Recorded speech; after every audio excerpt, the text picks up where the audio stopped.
Order, order. Welcome to this meeting of the Culture, Media and Sports Select Committee. This morning we're going to hear about the plight of creative artists who have remained in Afghanistan following the return of the Taliban government, and all about the efforts to try and resettle some of them in the UK. And today we are joined by Mohsen Makhmalbaf, who is a filmmaker and producer, by Jimmy Mulville, TV producer and co-founder of Hat Trick Productions, by Maysam Makhmalbaf, who is an actor and a producer, and by Hana Makhmalbaf, who is filmmaker, poet and director of The List, which is an incredible, powerful film which documents the family's efforts to resettle at-risk Afghan creatives and journalists.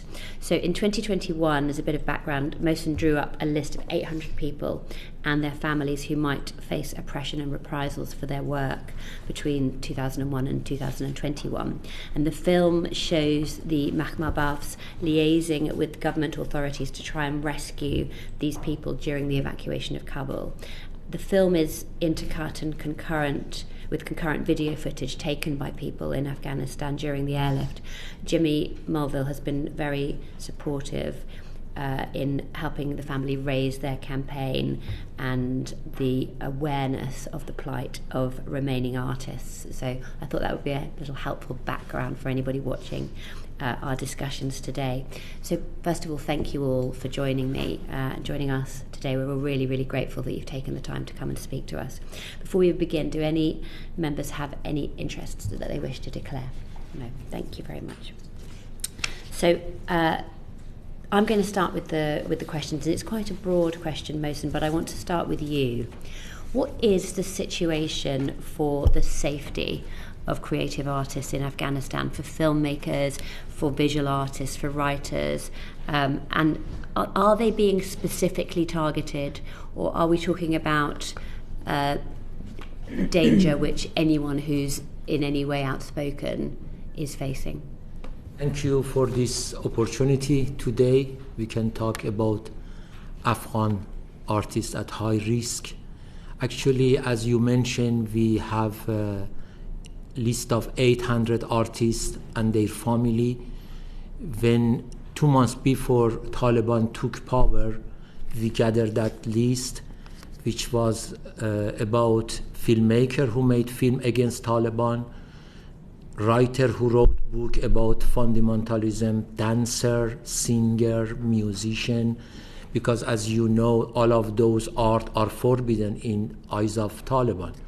So we tried to evacuate them before Taliban took back to the power, but we wrote a letter to 300 film festival, asked them to save life of one of those people. The answer was negative.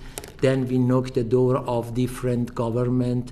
Fortunately, French government helped us for evacuating 279 of them in those days, in the last week of August 2021 by army airplane. But we couldn't evacuate all of them because of the crowd around Kabul airport. They were targeted because they are famous. For example, actors, their image are on the wall of the Kabul city. Mm-hmm. Many of them were visible in the TV program. For example, the TV programmer, the actresses, artists, generally, they are famous. So Taliban are against all art, musician, dancer, singer. Women are working in art. That's why all of them were in high risk.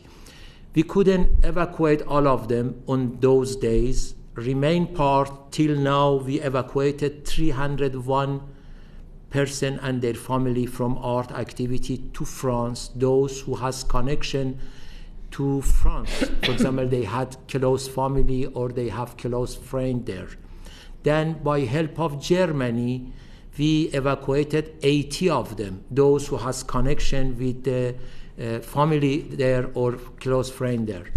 And 17 of them we evacuated to USA by help of 3 universities, Harvard University, Chicago University, and Columbia University. Those who were professor in art university in Afghanistan invited by our, we asked through our campaign, and they accept them. Till now, we evacuated 398 of them, but the remaining part are those who has connection with UK. For example, 40% of them have connection, has family here, like brother, sister, uncle, brother-in-law, sister-in-law, or uncle, or distant family, and 60% of them have close friend or close colleague here. So these people who remain in Afghanistan try to escape to the neighboring country like Iran and Pakistan, but shortly Iran pushed them back. For example, last year, 1,600,000 Afghan refugees pushed back from Iran, and a few of them were from our list. Till now, during 3 past years, unfortunately, 7 of them of our list were being killed. For example, we have a comedian who was trying by TV channel to make people happy. When Taliban arrived in 2021, immediately found him and asked him in the street, okay, you are making people happy, can you tell us a joke? When he started to tell a joke, they killed him immediately. The other people hide themselves inside of Afghanistan. They change their places. For example, 2024, another comedian funded by Taliban in the Kabul street, again asked him, can you tell us another joke? And then killed them. So they cannot hide themselves forever. There is another example. We had actress who was hiding herself. Finally, in investigation, the Taliban arrived on her flat, and when she knew that she would be arrested and in the prison she will get torture and perhaps they will rape her, okay, she jumped out from the 4th floor to the street and commit suicide. I can show you the image of this lady who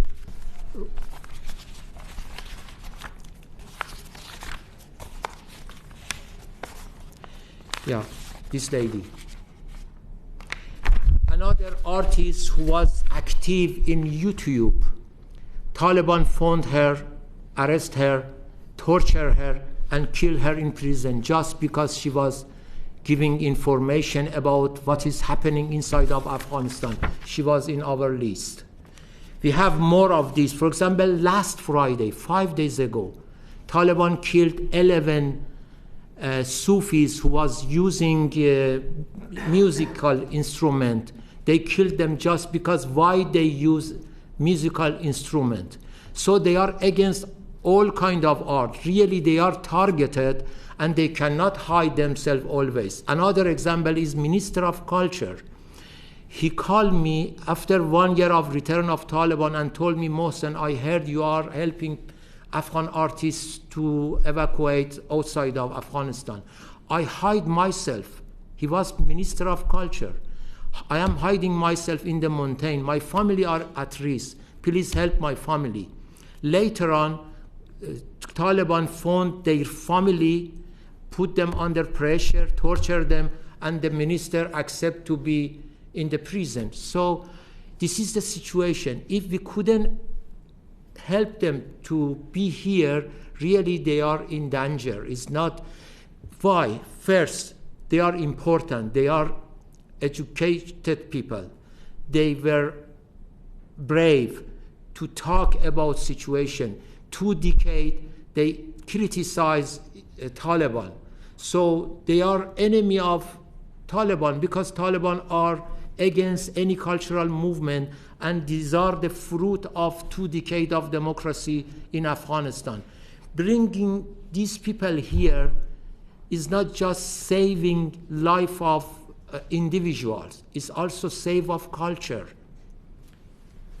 Just remind me how many, you've spoken about a number of people that have gone to France and to Germany and to the US. Can you remind me how many are still in danger in your view? Yes, actually less than 300. Exactly in our list that we have all document about them, there are 283 people with their family. Actually, they are 90 Artists with their family, they are 283%. Some of them are single person, some of them are married. And this is sometimes, for example, the husband is filmmaker, the wife is actress, or the husband is journalist, the wife is writer. It's not just their family. They are collaborating, like our family. All members of our family are making film, because it is the normal attitude in our area that all the family connect to one sort of job. Thank you. Jimmy, can I turn to you? Can you describe how you see the UK's responsibility to these artists? Well, I can only speak the impact of the film that you've mentioned, The List, which was made by Hana in their apartment in London in August 2021. Remember the images from Kabul airport, people clinging to the outside of aircraft. And when I saw The List, I thought, well, what I do for a living, I'm making a program like Have I Got News for You. If I was born in Kabul, I'd be on The List. So it had a real impact on me. And I felt I wanted to help. So I didn't know what I was doing. So I got some professional help, and they put me in touch with MPs. I remember meeting you and lots of your colleagues who were really sympathetic during the course of the earlier part of this year. And we felt very heartened by that. But of course, then you're confronted with the bureaucracy of government and the proper channels that you need to go through, which I think that, would be dangerous for these people, because as Mohsen said, there's an urgency to this. That people, he told me a story about an actress who was walking in the street in a full burqa now, and she was worried about being on the street anyway, because women are now no longer allowed to be out in the street on their own. And there was an old poster of her film, and two Taliban were shooting at the poster. So there's an urgency to this, and I feel that the government or some government agency should take a look at this and see it as a special case along the lines of the Ukrainian evacuation. This is not about immigration or asylum. The mood music around that, I know, is problematic. This is about a humanitarian evacuation. And I know that the previous government extended a special visa to a group of young women medical students who are now relocated in Scotland, and they're bringing added value to that area because they're going to become professional doctors. Similarly with these people, they don't need us to find them jobs or accommodation. They need to not be killed, and they can come here and they can work and they can create content. And through Afghan International TV and through BBC Persia and other outlets, which they need content providers, they can beam this material back into Afghanistan, and the young people of Afghanistan can then see their culture, albeit 4,000 miles away, but nevertheless it'll be free speech, and obviously at the moment they can't enjoy that. So my own view is that if there's any way that we can get the government to look at this as a special case, then I think the sooner the better, really. Yeah. Thank you very much. Well, thank you. Hi, I'm Jo Platt, and thank you all for coming in this morning. I think I want to concentrate on, at the time of the evacuation and the rapid advancement of the Taliban at that time. And my question is to Mohsen. How did the nature of the UK and US withdrawal impact the people that you spoke to at that time? translate the question for him if you don't mind. من موضوعش اینه که چجوری اینجوری که یهو اومدن بیرون آمریکا و انگلیس تاثیر گذاشت روی. Actually, at the beginning, we have a list of 800. We knocked the door of different government. Macron office accept to help us as much as possible. They have army airplane. We give the password to different artists and we guide them from different city to come to the Kabul around the airport. But around Kabul was a lot of people, million people were surrounded the Kabul airport. It was so difficult for those artists to arrive there. But by pushing each others, and finally 279 of them evacuated by army airplane very fast. But the other part takes time, especially for the German part. they have good way to help them. For example, they haven't embassy inside of Afghanistan. We ask artists to have a risk to arrive in Pakistan, introduce themselves to the embassy of Germany. Then the embassy of Germany hire guest house for 2 months. Our artists were in guest house. They didn't go to the street because immediately Pakistan police can know them and push them back. That's why they were in guest house for less than 2 months. They do paperwork and then they fly by help of Germany to Germany. For the USA was the same. They came to Pakistan. They got visa to Europe. Then from Europe they fly to USA. For the other part to fly to France, they had connection in Iran as well because they had embassy in Iran. A part of them went through of Iran by having visa from Iran and going to France. But here, the best way is we don't need you to evacuate them from Afghanistan. Just we need quick visa when they arrive in Pakistan and introduce themselves to the UK embassy. You can help them to come here by giving visa and airplane ticket, because every day they are sort of dying for them. Coming to Pakistan is not easy for them, but they do risk because it is their future and it is also their daily life. We don't know, tomorrow maybe one of them disappear again. This is, for them, this is matter of their life, and so also this is matter of saving the culture of Afghanistan. As you know, Afghanistan in the past, before rise of Taliban, had big history of culture because Afghanistan was among of the Silk Road. Silk Road connected west to the east. And Afghanistan was meeting point of many big and rich culture like India, Iran, Greek, connected to each other throughout Afghanistan. For example, Buddhism arrived from India to Afghanistan, then from India get back to China and Central Asia. And in Afghanistan, before rise of Taliban, different religion, Christianity, Islam, Buddhism, had coexistence together. It was meeting point of many art. For example, music from India, Turkey, Iran has good meeting point in Kabul. That's why all art are inspired by each other. Afghanistan had great culture. Afghanistan was secular country before Soviet invention. But after rise of Taliban, everything changed. Before rise of Taliban, Afghanistan was moving forward to democracy, moving forward to modernism life. Women could go to university, women wearing the modern dress. A lot of women couldn't work in the government job. But after Taliban took back the power, more than 1 million women lost their job.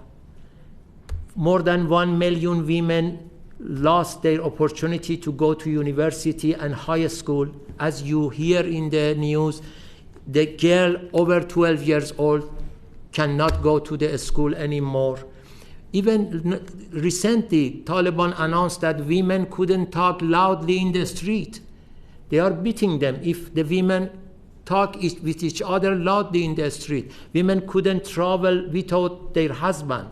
So the situation of women is horrible. As in 2 past decades that West were there, they had 97 TV stations. They had more than 300 national and local radio stations, more than 100 newspapers. Taliban shut down 90% of them, and the other 10% that are working are under pressure of censorship, and majority of journalists hide themselves. Many of them were being killed. So it is the situation of Afghanistan. We need urgent help.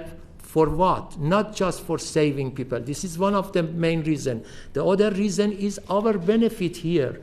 Because when artists come here, they are the they are the essence of the cultural of Afghanistan. We are saving a culture because Taliban is reducing the culture, deleting the culture. Obviously, going back to that evacuation though as well, so had artists started to leave Afghanistan before the Doha Agreement was signed? It's just to try and get a sort of timeline. I think the main problem that we faced when we were trying to get them out was the urgency that the UK, US and other forces came out of Afghanistan. There wasn't enough time to prepare for these people to leave while it was safe. I remember the last week they were telling us we have one more week, and then they were cutting back one day by one day, and they were under the control of Taliban. The Taliban was dictating to them that no, we don't let you stay one more day, or you have to leave sooner. And I remember every single day we were thinking of how can we get our people to the door of the airport to go through. And it was like drop of water. Every time that they opened the door to go, like 2 people they allowed to go inside, and because it was chaos all around there, and it was because they hadn't prepared for it, so Taliban could attack the airport as well. On one day we were calling people to come to the airport. The next day we were worried to say to them, go back, Taliban has found out they are going to explode a bomb in the airport. They could, if they knew that our artists were around there, they would come and just throw all of them. I think the problem was that, the main problem was that if we had enough time beforehand, the artists could prepare and people could prepare and come out in safety. But even my father found out before announcing on the radio or TV that we knew that Taliban coming back. 2 months before that, the artists inside Afghanistan called my father and said, we are sensing that these people are going to leave and Taliban is coming back. Please help us out. And my father started to call different people. And it happened like in less than 5 weeks, the evacuation, and that is the problem that we had. Let me give you an example. I had prostate surgery. I was in hospital. I was with phone to knock the door of different government, and the doctor take my phone, fainted me. When I wake up again, I started, because we were in hurry. Each moment we could lose something. It happened like, rush back, coming back, and it was completely stressful. I remember when they told, just this is the last day, just you can send us 20 names. And we didn't know which one of those can come out. I remember was a lady who was giving birth in the around Kabul, and her husband was in the list of Taliban to kill him. The wife was telling to husband, you go out. And the husband was telling, how can I go out without you? The wife was answering, you go out, because they told us just 20% alone, not with their family. It was very harsh, but we started this campaign from our flat in Battersea in London, and we think we should finish it here, the campaign that we started already. And if you see the film, which is a film that, Hannah can speak about this because she went with her son to visit her family and ended up staying for 5 weeks. The film encapsulates this incredible pressure that the family were under. It's a very, very powerful, moving film. And, it's an extraordinary home movie that Hannah made, and maybe you can speak about that.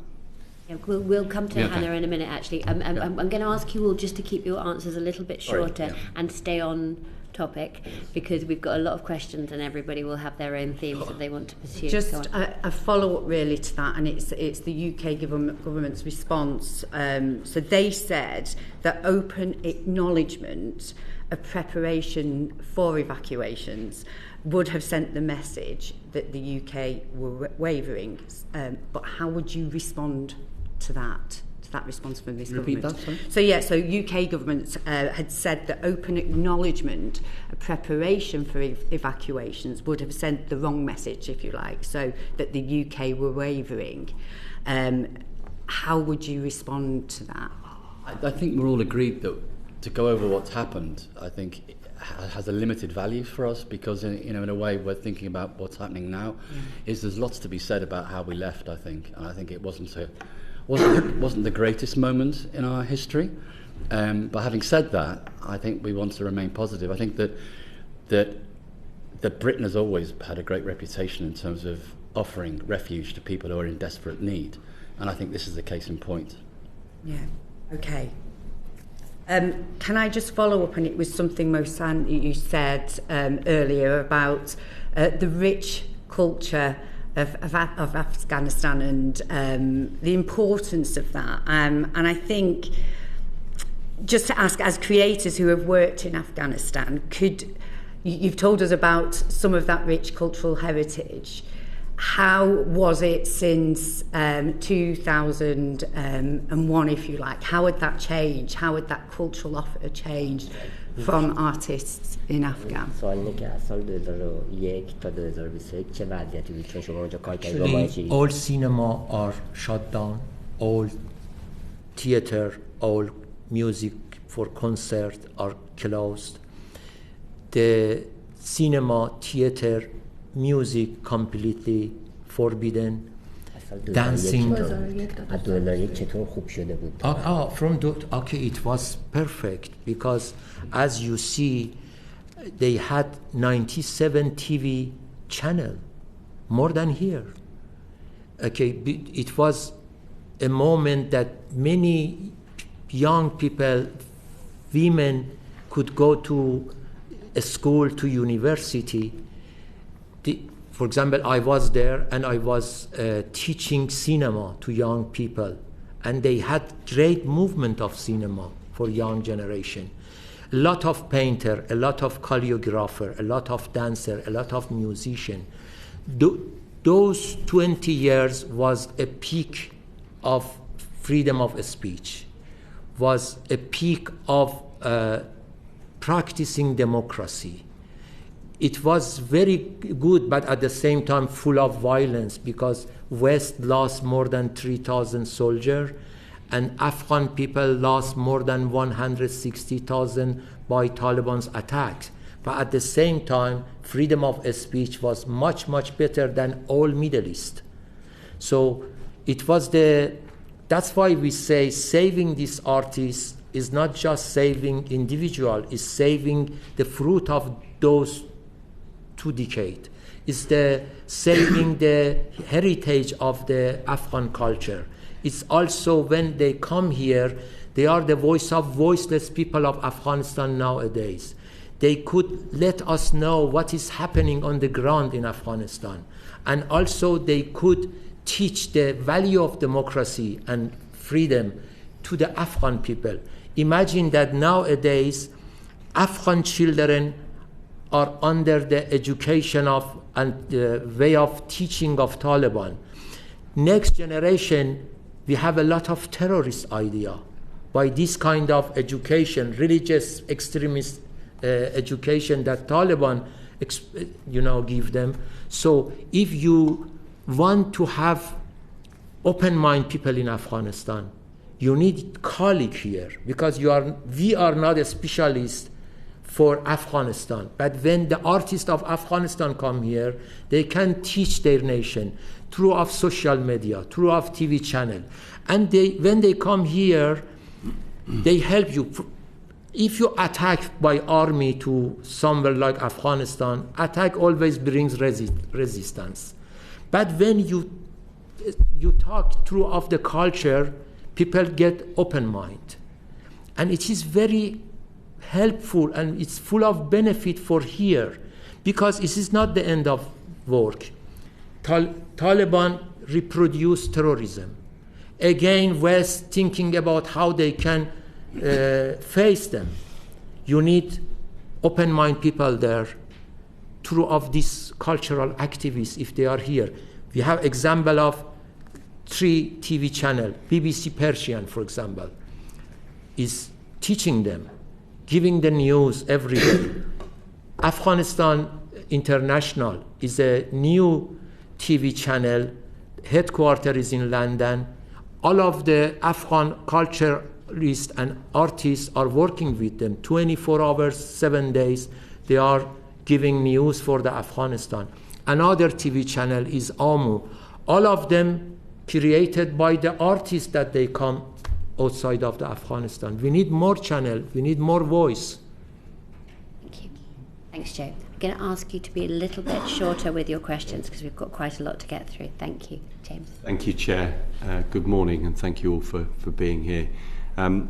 Just moving to talk about how the evacuation was depicted in the film, which the opening scenes particularly are just extraordinary to see that first-hand footage of a news story that we all watched unfold was profound, and as a film lover, I was torn between appreciating the filmmaking of it and just how bleak it depicted people's desperation and that sense of abandonment as well. I was very moved. Thank you. My question is to Maysam. Around the evacuation and the events leading up to that. From your perspective, how did the events of the summer of 2021 unfold? As we were saying that what happened was basically my father noticed that something is going to happen in Afghanistan, and he basically called my sister Hana to say that come and help him to rescue this artist. And my sister went to my father's flat to do this. Maybe this story is better if Hana says it, because she was present there. She could tell it from the beginning. I could add to it if she misses it. But the point that I can see, it was very chaotic, very fast. We couldn't prepare for anything. I think UK and US didn't prepare for anything, or other forces, and everyone was under pressure. And it reached a point that they thought that we would come out. They didn't think what would be the consequence of it. This is what I could say. But how it unfolds, maybe Hana, you could. We'll come to that in a moment. We're going to come to Hana. Yeah, don't worry, Hana, we haven't forgotten you. In an earlier point, you referenced a phone call or phone calls being made with a sense that the Taliban were coming back. For how long was that in the air as an expectation or as an anticipation before it then happened? It was nearly 2 months. I think it was at the end of June, early July, that my father noticed that this is going to happen, and then he started to call different film festivals, because we first know that they could help us to get them to a film festival and help. But the festival said, we don't have any festival at the moment, or we don't have any embassy in the Afghanistan. We cannot do this. You need to contact the government to do this. And that is what happened. We went to the government to ask for help. And here I asked Hugh Hudson to help us through our UK government, but he couldn't. But his wife helped us to connect us to the French government, because we have 3 sort of connection to the French government. One of them was from the Hugh Hudson part. So everyone was scrabbling around to try and find the connection that makes the evacuation for them possible. And did that just grew and grew in expectation of the Taliban's return, and people's sense of desperation? As soon as it was announced on the TV that this is going to happen, then it became really chaotic, and then people started to believe that this is happening, really happening. And it was at that point that everyone ran to the airport, that they wanted to. Before that, the artists had a sense that this might happen, but they weren't completely sure. They couldn't believe this, that after 20 years, the West would leave them suddenly in less than a month and give that back to. And even then, they didn't believe that Taliban could gain control in such a quick time. Because when they came suddenly, they took all of the country and they reached to the Kabul. And we were hearing that they are in Kabul. They have taken half of the Kabul in the middle of the August already. And we were just shocked. We were just shocked. I think somebody else. Thank you very much for your thoughts and conveying your journey this morning. So my question is to Hana. Simply, sort of, what motivated you to capture those moments? Good morning, everyone, and thanks for having us here to be the voice of those voiceless artists back in Afghanistan whose life is in danger every day. About your question, actually, I didn't intend to make a movie. I remember back those days, I was in Battersea Playground with my 3-year-old son back then, and I got a phone call from my dad. He asked me if I could go for a few hours to help him because he was under the pressure. So I went with my son to my dad's house there, and I saw the flat covered with all the list of the people, the artists that he would wish to save them. And he was just making phone calls, connecting to other people, different people, different groups. So I gave my son to my mom, and I started working. He gave me the phone numbers of these artists to contact them, to guide them to the airport, to find them in different parts of Kabul and Afghanistan. But it was so much that it was not enough for me alone. So I called Maysam as well, and I asked him, could you come for a few hours to help us? He came there, and those few hours turned to be like 5 consecutive weeks of working. And what you see in the movie is just the last week that you see it. I remember those 5 weeks were so much, every time I think about back then, my whole body is shaking. I remember we even didn't feel good to sleep, so we would take, because each 1 hour we would sleep, one more person would die, so we would feel guilty to sleep. We would take turn to sleep, like 2 hours I would sleep, so I would just manage to continue, and then Mohsen would go to sleep. So one of us is always alert if anything happens. So this started happening, we started texting, we started contacting everyone, and I still can remember the voice of some people. And I remember, like, when I was on the phone, I couldn't film these parts because I was on the phone as well, but some parts you see in the movie, I still remember the voice of that actress who was on the phone with me, hiding herself under the burqa and trying to go to the airport while I was guiding her how to go through there. And she was saying, they are shooting at my photo on the billboard. They are shooting at me. So I was just imagining what would happen if they arrested her. So I knew that these moments were shocking me. And as a filmmaker, when I have this habit, when something shocks me, I just turn on my camera. And back then it was my phone. Sometimes I was texting, so I would naturally, instinctively turn my phone and just record what was happening. I still remember that person who is also in the movie, that the man, the filmmaker, was trying to run away, and his wife suddenly started to giving birth next to the airport, and the man didn't know what to do to go save his life, that they were going to arrest him. They went to their home, or to stay and give help to his wife.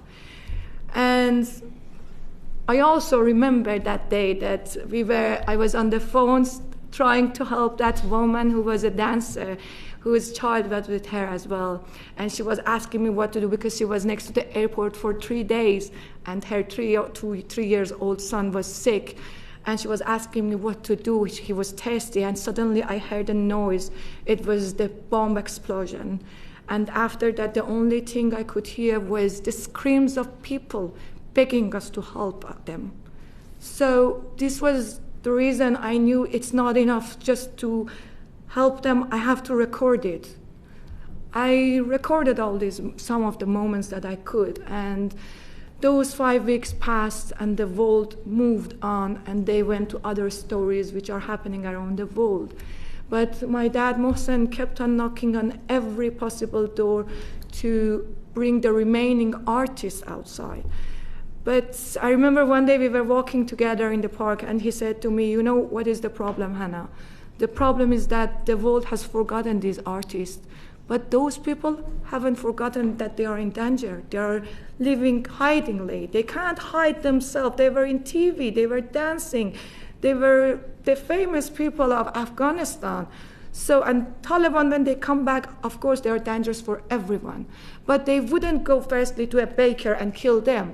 They would firstly go to those renowned people that they were against them in cinema, in, I don't know, poetry. As you saw in the movie, at least, they shot in the eye of the poet. They tortured them. So at that moment, I remembered that I have some footages. It was like 1 year, 2 years after. And I said, maybe I have some footages. I went to my archive. We started to gather everything just to make a movie or something, just to remind the people in charge of it, to help us, even to evacuate one more life, to save one more life. That was, for me, the duty of this film was done. Just one more life, that's the reason of this movie. Thank you, Hana. My question was going to be, what did you think you was capturing when you were switching on the camera? What did you think you was capturing? Was you documenting? Was you inspiring? Was you trying to tell a story? First of all, by the events I saw, it touched me emotionally. So that was my trigger. But when the film was done at the end, for me, it turned out to be something more than that, something like a historical document it is for me now, something to remind us what happened to those days that was like apocalypse. As you see, people are trying, everyone, as Taliban is coming, people are evacuating the city, because we as people outside, we might have forgotten who were Taliban, but they remembered, they felt it by their body, by their soul. They lived those days. So they knew what would happen. So as you see, they are running away. The whole city is running away from possible Taliban coming back with nothing, with their child in them, and going to run away. Like, imagine what the pressure could be on a society that you see the people, they are not like not knowing what would happen to them if they hang themselves to the airplane. They are educated people of Afghanistan. One of them is a dentist. One of them is a very famous footballer who is hanging himself on the airplane to save his life. Imagine if that is the pressure on the brain of an educated person, what would make him to do. Imagine other people, what would make them to do. So that was the thing I wanted to show to the world as well. Thank you. Thank you very much for that. My next question is to Jimmy. Jimmy, so the film was made in 2021 and it was sort of premiered. What was the focus of the campaign in terms of sort of the launch and the profiling of the film? What was the focus? I think it wasn't that organised really. It was a very, for me, it was I didn't know what to do. I thought, what can I do? I can arrange a screening, which we did in central London, and invited as many people as we possibly could. I then sought professional help. I got Powers Court involved, who then managed to arrange meetings, very helpful exploratory meetings in Port. We were regular visitors to Portcullis House from the beginning of the year. I felt like I was an MP at one point, and I met lots of people who were very, very helpful. We felt there was an election coming, so we actually had a government select committee organised for, I think, just before the election, which was then postponed today. So the focus of our campaign is to try and raise enough awareness about this situation and to impress upon the government that it's an easy win. It's a no-brainer, really. It's a negligible amount of people. They're not people who will create an enormous amount of dependence on the state. They will add more value than they'll take. And I just want to add something about, I work with a charity called Combat Stress, and they help veterans re-enter civilian life. And they've encountered a new phenomenon. It's called moral injury. And it's specifically the young Marines, men and women, who were sent out to Afghanistan to try and coordinate the evacuation. So damaged are they by this experience that they're now experiencing severe PTSD of a particular kind. And I spoke to Minister Hamish Faulkner at the Labour Party conference recently, and he was saying he was involved with the evacuation. He has personal experience of this. This is, and for me, I just think one of the added values of helping to get these artists to safety would be in some way making amends to those young people as well who have given up their mental health to try and help this country. Leads us very neatly into Rupa's question. Yeah, thanks everyone. Lovely to wake up to you this morning. I don't think I was awake, but anyway. I remember hearing something. Yeah. Look, I wanted to ask about that open letter that you did to the government. And thank you for just reading your biographies. Massive respect for all that you've been through in Iran before as well. Massive respect. That letter, it was a cross-party thing to mobilise, and I guess it must have been lost in the swirl, as you say, pre-election. It was to David Cameron, Grant Shapps and Lucy Fraser. And I think the ask was basically safe passage of creative artists out of Afghanistan. What was the government's response? Well, I think we got caught up in the bureaucracy of it, really. Again, lots of people making very helpful noises, but we had a very good meeting with Robert Buckland, who outlined the kind of journey for a normal immigration process, which clearly takes a long time and isn't guaranteed. So we tried to go down the normal routes. We approached the Home Office again. We had a similar response saying, there are the protocols of applying for immigration are there. I don't think we can be that helpful in this instance.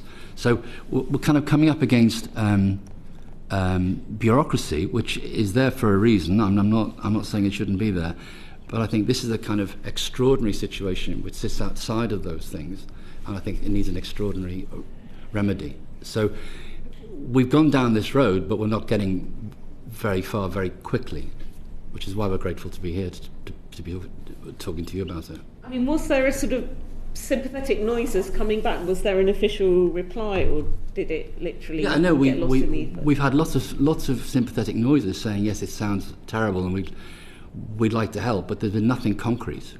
No formal response from those three departments, foreign, defence and culture. I think some of the problem that they have sometimes is that they don't know how to do it. They think that we don't have enough connection, for example, to do it through Iran or to go to Afghanistan and take these people out. But what we are asking is not really to go and evacuate these people from Afghanistan or from Iran, that you don't have much connection from UK, but from the Pakistan that you have connection. But we say that we can get them to Pakistan. But we are asking, when they get to the Pakistan, if you say that we will save these people. If they come to Pakistan, they have a 2-month period that they can stay in Pakistan before Pakistani government push them back. And it is very dangerous after the 2 months, because they could hand them back directly to the Taliban. And if Taliban look at these people and recognize that these artists, that's the end of road for them. What we are asking is, you look at or see them. We have gathered all of their information that Home Office usually asks. We have their document, we have who are their family members, we have the example of their work, why they are in danger. If there is a filmmaker, we have their film against Taliban. If they are poets, we have their books of poetry about democracy and against fundamentalism. We have all of those gathered already. We have their contact number. We can reach them in 2 hours when we want and call them to come to Pakistan. They will take the risk to come to Pakistan, but we are asking you, when they get to Pakistan, to help them to come out here. We have tried this route through Germany. Germany did it in this way. We would call these people to go to Pakistan. As soon as they get to Pakistan, they will get them to a guest house that they have reserved, and they will do the process for them while they are in the guest house, so they stay there, they don't go out, so they are not in danger of getting caught by the police and get pushed back. And in those 8 weeks to 2 months, they will do their paperwork and they give them visa and they take them over. So we will do the beginning that it is difficult for the UK government to get them, but we are asking for you to help us with the last part, that you need to check their document and then see that they are really legitimate people, that they are these artists that are at risk, and bring them out. And what we are asking really is not for all of them. We are asking for those who have direct connection with the UK. So we have asked France, we have asked Germany and US for those who have connection with those countries. And we initiated this from this country, from our homeland that we call now. We are Iranian, but we are British citizens now. We know what would happen to these people if they were in their stay in their country. If my father, my sister were in our country, either they were being been killed, or they were in prison and be under torture because of the film that they make, because of the thing that they. It's the same thing for these people, and the route is very clear, and the numbers are so limited. We have a lot of illegal immigrants that come to this country, but these are asking for a legal route to come to this country, and they are qualified people, cultural people, the core of cultural community in Afghanistan. So we are asking for this, please. I mean, I remember, and you've transported us back to that time, the pictures of the clinging to the aeroplane, and just as MPs, we were all overwhelmed. We're getting hundreds of people's documents coming in by PDF, and it was also COVID. I think it was a strange time, so we weren't even meeting in here. There were these Zooms with Ben Wallace, I think, mostly. It was just very unsatisfactory for us as well. So I'm really pleased you're putting it to the top of everyone's agenda again, because that seems so 2021, I think, to a lot of people. Can you tell us how the UK's response compares to other countries and their treatment of creative, I don't know, our other counterparts? You mentioned France and Hugh Hudson. Are we doing better or worse? What is the situation elsewhere? Well, we live in hope that the UK will respond in a positive way, and then we can say that we have righted the wrong. I mean, at the moment, the reason why we're here is that it hasn't happened yet. But these are people who have links, as Maysam said, to the UK, either through family or through professional colleagues or through friends, and so their natural home would be here. Really, I mean, I want to say that they become my friends, and I've got to know them over the years, is that the reason why they're here is when they were in Iran, they couldn't do their jobs for fear of their lives. Now they're here. Since they've been here, they've made 12 films. So it's about getting these people into Britain, where they have family connections. They put down roots and become productive members of our society. Are there any other comparable schemes? Because with Ukraine, there were schemes. We did one here. Yeah, well, the doctors were allowed to go to with other countries. Yes, I know the Arab scheme and stuff. Yeah. Because we had for translators, didn't we, for certain categories of people. Yeah. Do we know if any other countries have done anything? I don't know of any other countries. I think that actually our list come to France, to Germany, to USA, and one person went to Italy. But the main problem is why they should come in this country. Always the government asks what is the reason that we should help them. The main reason that they accept is connection with the family there or with the close friend there. And I would love to add something else. We are a family of filmmakers. We are originally from Iran. We made 40 films. 12 of them were about Afghanistan. And one of them was called Afghan Alphabet. In Iran, we had 3 million Afghan refugees in the past. 700,000 of their children couldn't go to a school 8 years because they arrived in the country without any visa. 8 years, 700,000 Afghan children were standing outside of the schools. Look at to the schools with desire, and they learning lessons from outside of the school. I made a film called Afghan Alphabet. I show this situation when the Khatami was president of Iran, the man who was more open-minded than the others. I showed this film to the Iranian government, and finally we were successful to change a law. And one day we sent 500,000 of these children to a school. We were convinced them that if they don't have education, they go for crime. If you push them back, later on they become your enemy. It's better you give them fruit of the culture and education. Now, I am talking about those children who lost their education. We need teachers from outside. These artists could be their teacher from here to educate them through social media. Otherwise, if we forget children, later on in one generation we have movement of terrorism again, because Taliban is anti-movement culture. Taliban is going to, have ignorance everywhere. Taliban tried to bring back Afghanistan to 14th century back. So these people could stop them by giving information, by creating art activity. From those people who came to France, already some of them made film, some of them published novel. For example, my family. If we were in Iran, government killed us or put us in the prison, all 40 films that we made, all 30 books that we published are banned in Iran. But from the moment that we came here, we received 70 international awards. We made 12 films in few different countries.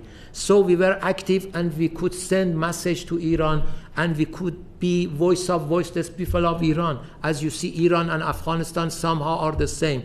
They have totalitarianism, they have dictatorship, they put pressure on the women, they censor the art activity, but Afghanistan is worse than Iran.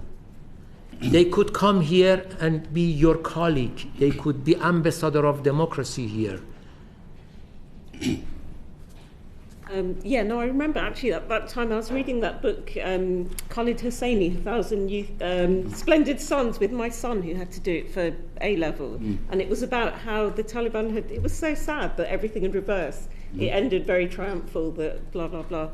But I notice in the letter it asks for sort of help for third-party back-channel countries, people who've got out.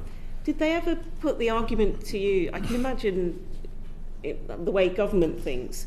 Has the argument been put to you, it's a kind of devil's advocate one, that if you've got to Germany, I think you mentioned, those are safe countries, so is that an argument you've met? That No. There is no need to come here if they've made it elsewhere? No. I guess being British, I thought I should start off with my own government. Yeah. And maybe they'd be helpful. I mean, I'm very happy to take a course in Duolingo and learn German and go and do that over in Just Germany. trying to work out it'd be what just the slightly easier resistance- for me to get the bus and come here. It is. And just lastly, since the change of government, I know. new Labour government, has anything changed? Well, it's mentioned fairly that- new, but we had some very good meetings up at the Labour Party conference. I went up there for a couple of days, and again, people can see the film, they can see the problem, and it's an urgent and present danger that these people are in. So there's a lot of expressions of wanting to help. It's how do we crystallise that, and how do we focus it and get it done in a way that we can navigate the bureaucracy without breaking any rules, and extend just to get a bridge to get. I mean, not that I want to kind of give you a soundbite, but when I saw the film, it's called The List. I was reminded of Schindler's List. I was reminded of this, just the spirit of one person trying to just do what he could to try and get as many people out as possible. That's what it's about. It's very, very simple. It's human beings trying to help other human beings, and also, if we think that totalitarianism is going to go away, we're mad. I've just come back from America. I've just made Have I Got News for You in America for CNN, and they're really worried about free speech being impinged upon as this. We don't know what's going to happen with this new administration, but dictatorships and free press now. 75% of the world doesn't have a free press, and so this is a global virus that's coming, and Britain, is the bastion of free speech. I mean, I make a program that criticises politicians every week, and make fun of them, and no one's tried to kill me yet. So, I want that. I want people to enjoy that kind of freedom, and this is an opportunity that we have. That's why we're talking to you guys. Thanks. Thank you, Chair. Just on that point, Jimmy, big fan of Have I Got News for You. I'm on it. But I'd love to say that wasn't a bid, but yeah. We'd all watch that. There are more important people to have on, I'm sure. Just on you'll talk about the expression of support and empathy shared with ministerial meetings that you'd had with the new government.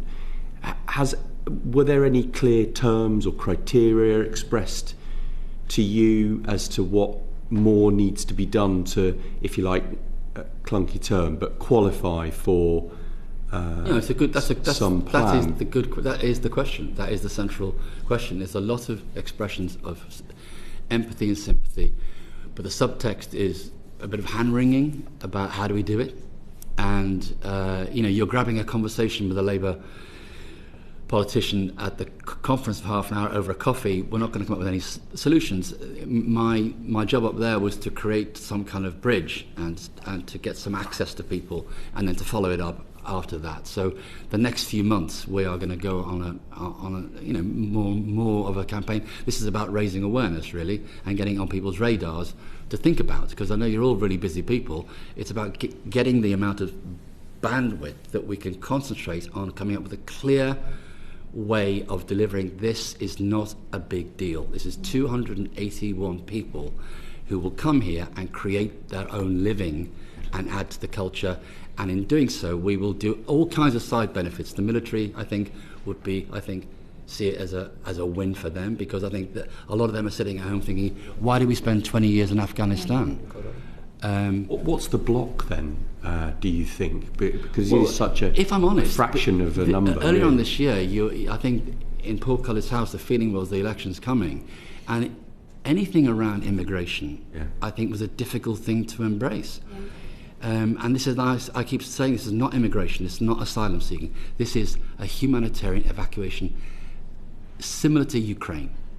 And the news cycle, as Hannah's alluded to, is that in 2021 we all saw these terrible images. Then we have Ukraine, then we have Gaza. The news cycle is voracious, and it moves so quickly these days. But what happened in 2021 is still happening to these people. And that's why the film is so powerful. It reminds us, and that's why we think that we need to just get the job done. It's the last thing that we can do, is just to get these people out. And I think there are other people I know who want to come out, and these people are not more important than those people, but they're at higher risk because they're visible and they're high profile and they're easily spotted. So, thank you for that, Jimmy. Mohsen, you mentioned about saving the culture. And so this seems to sort of feed into your point. It's humanitarian, but actually it's about saving the culture as well. Yeah, we did it. Also the narrative, now we are in the war between narration. The Taliban narrative can control the country. The whole army from West somehow failed in Afghanistan. That's why they get back. 50,000 Taliban could overcome to the whole army of the world. But now who is strong enough to overcome to Taliban? Artists who can fight with them in the narration. You need colleague for good narration, because Taliban is anti-cultural movement. What is against them? Culture. You need colleague here to create, to produce culture in a way that is matched with the Afghan culture. You need these people. It's a benefit for West as well. It's not just saving peoples, it's saving culture. It's having colleagues here to fight for democracy through of culture, to teach Afghan children how they can think openly. Okay, thank you for that. Sorry, Chair. Paul. Mohsen, you're a founding father of Persian cinema, and obviously modern Persian cinema, and you've got a great record. Hana, too, you're a fantastic filmmaker, so thanks so much for coming today and expressing your own wish to help others in a similar situation. Can you say a little bit about your own experience of threats and actual attempted harm on you, and how that is similar to what's going on right now to the current generation of filmmakers? Actually, when we were in Iran, the situation was a little better. That's why we could produce film, writing book, publishing book, doing NGOs activity. But when the situation getting worse and all my work was banned, I went to Afghanistan to stay there to make film there. Iran sent terrorists to kill us. The explosion bomb in our shooting to kill our family. In our shooting in the north of Afghanistan, 20% injured. That's why we moved to Tajikistan and then to Paris. Then again they sent terrorists to kill me. French police put 7 bodyguards, 4 months for me. And because they were following us, because they know how much is effective our work. So this is the same thing that happening again in Iran for the artists. Iranian government killed many artists, put many artists in the, when I say artists, I mean every kind of art. I mean filmmaking, writing book, dancing, music, not just painting.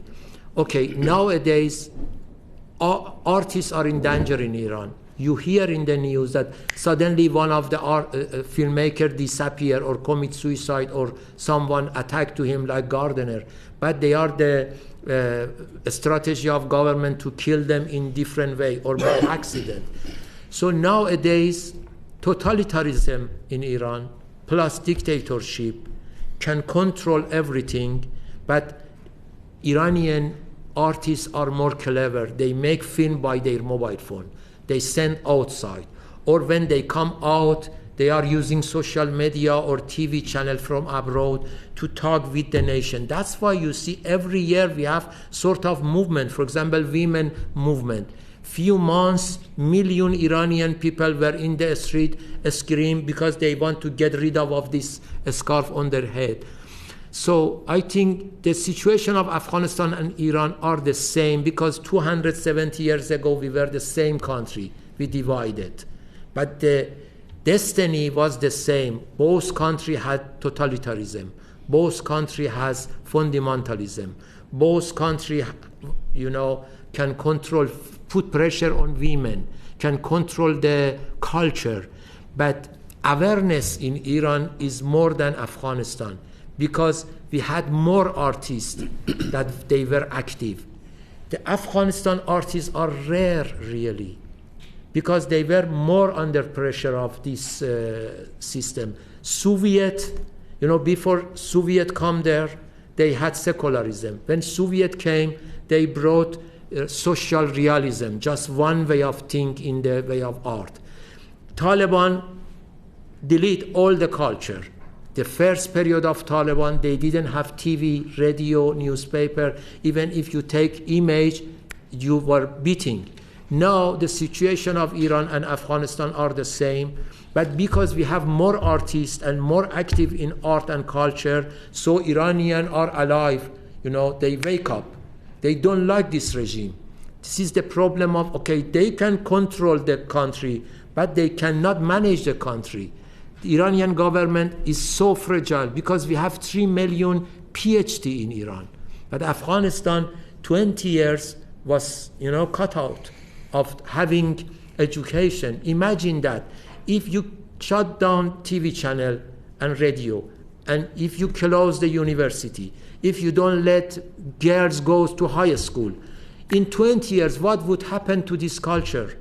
This culture disappears. And Hana, can you say what your experience has been? Actually, I'm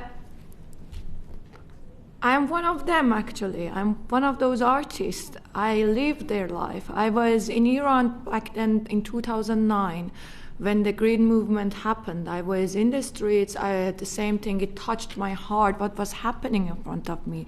The dictator government of Iran was killing people in the street because just they asked, where is our vote? So back then it was again my instinct to turn on my camera and start filming what was happening. I remember back then again, my dad, I had all these rushes. They arrested me a few times and they took away my rushes. And then when the coup d'etat happened and the dictator, the president came on there, the dictator, I had to run away from Iran. And thanks God, I had this chance and I came out with a fake name and everything, and I saved my rushes and my footages. And back then I remember my dad went to the Parliament of France and the Kushner office to European Parliament and announced that it was a coup d'etat happening. And then he tried to save the journalist who was in prison in Iran as well, who were under the death execution or under the torture or everything. So this is something myself. That's why I relate to it completely. I've been living it. So. Thank you. And Jimmy, can I just ask you briefly about what difficulties creative artists do you think have had an accessing the current British scheme, resettlement scheme to come over here? I mean, in particular, do you think that maybe some of the people who are coming over by boat are doing that because there is no other route for them to come? I don't know the answer to that. I mean, I don't have that kind of information. And like I said, we've had a lot of helpful responses to our suggestion of bringing these people out. But I don't know. I would imagine that some of them have been that desperate to try and make that journey. But we're not aware of anybody who's done that. Certainly nobody on our list has done that. And it needs to be said that Mohsen has this list. We have the details, we have the passport details, we have their locations. Obviously it's all completely under wraps for obvious reasons. So these people are well documented, and all of them, we can actually prove what they do. We have their work. We can send you links to, show you what they've done, and also their contacts here. And they've had difficulties accessing the resettlement scheme. That's been very difficult. Yeah. Okay, thank you. Thank you, Paul. Liz. Thank you, Chair, and thank you all for joining us this morning. Thinking longer term, what impact do you think that your campaign has had on support for creative artists seeking refuge globally?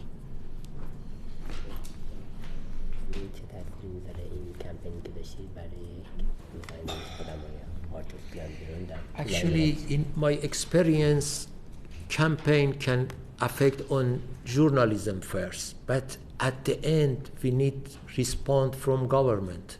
For example, we had campaign for France. At the end, Macron accept that. But in France, when Macron signed our request, happened immediately. Here we should meet each MP, because here party is more strong than France is more. They have more, one person can make decision. So I think the campaign can bring attention, the thing that we forgotten just because of a lot of things that you have to think about.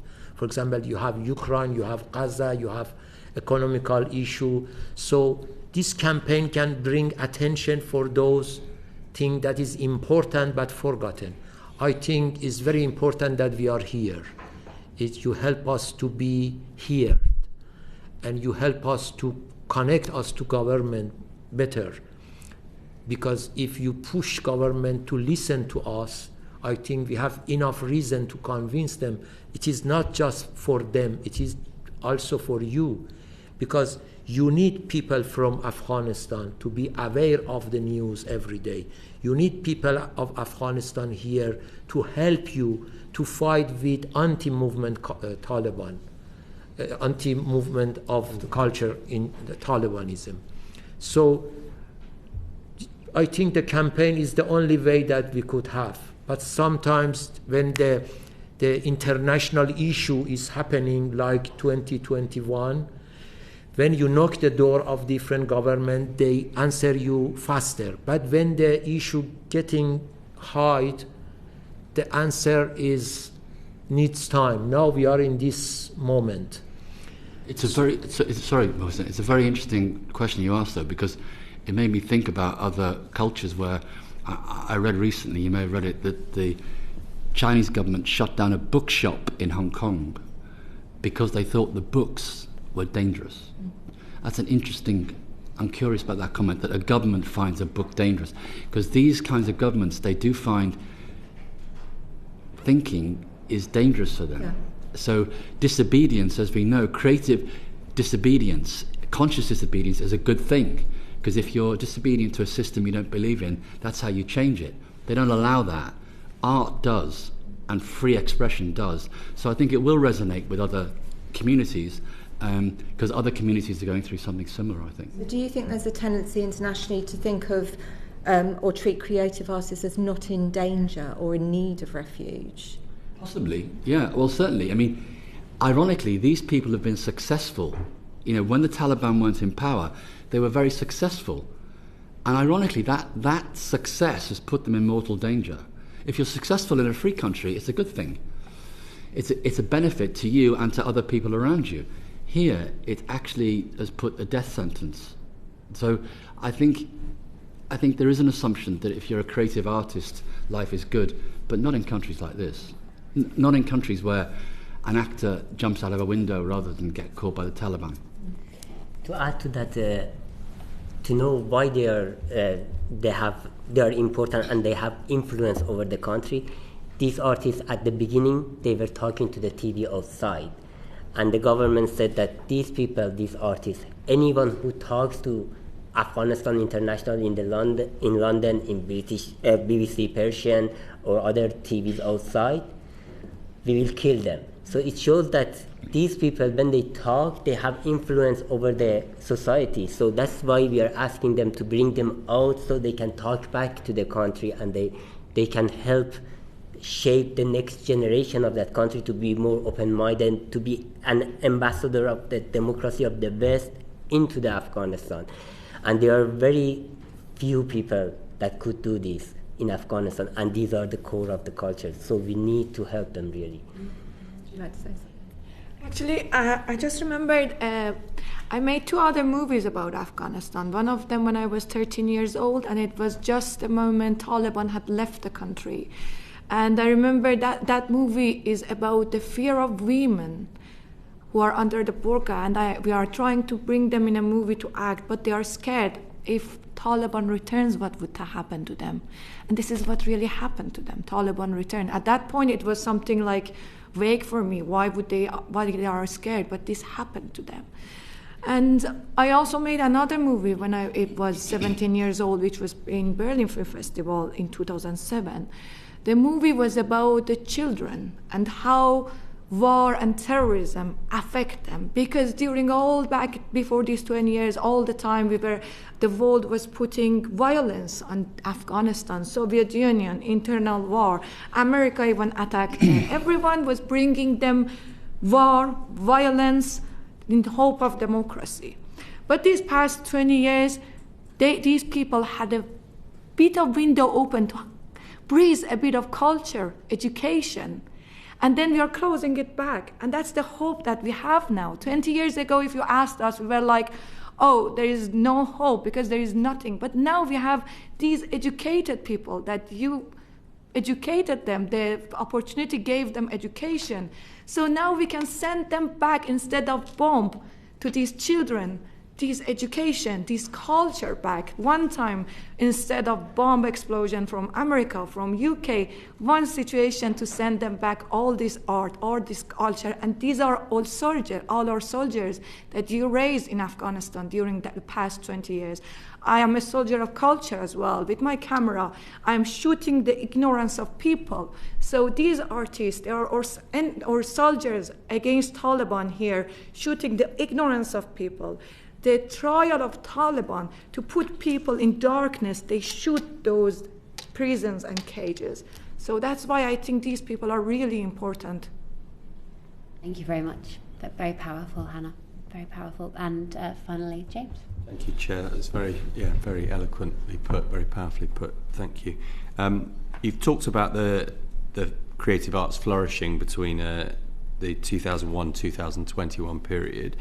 After the first period of Taliban rule.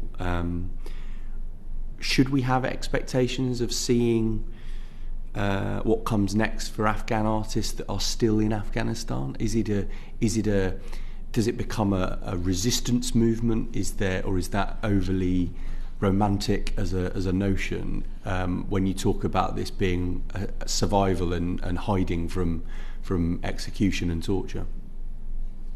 اینه که ما وقتی فکر می‌کنیم این الان داخل اون کشور گیر کردن آیا اینا مثلا تبدیل میشن به اینکه بتونن بعداً آینده مثلا یه کاری بکنن داخل اونجا که نه The thing is that if that's what we are here for, if they are in there, all they're thinking about is being alive one more day under the hiding situation.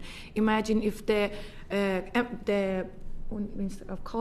Minister of Culture who was in power was hiding in the mountain. Imagine a person, an artist like me, who just was a filmmaker with a camera, what would the situation be, especially if they are women. They're hiding under the burqa in their house. They can't even talk loudly. So they're just saving themselves. But if they come outside, as we have seen them during the past few years, the people we saved, some of them, they were making theater in France. One of them won an award, Emmy Award, I think, the lady. We see their news, and in Afghanistan International, we see that when they are talking about Afghanistan, me as an Iranian, I have been in Afghanistan, but I don't know what is the culture of them exactly. As an Afghan person who live there every day, can talk back to them and can affect on those people. Of course, if they are outside, they can affect back there. And that is where they are not coming to fill someone else's place, I think. They are coming to fill the empty gap we have.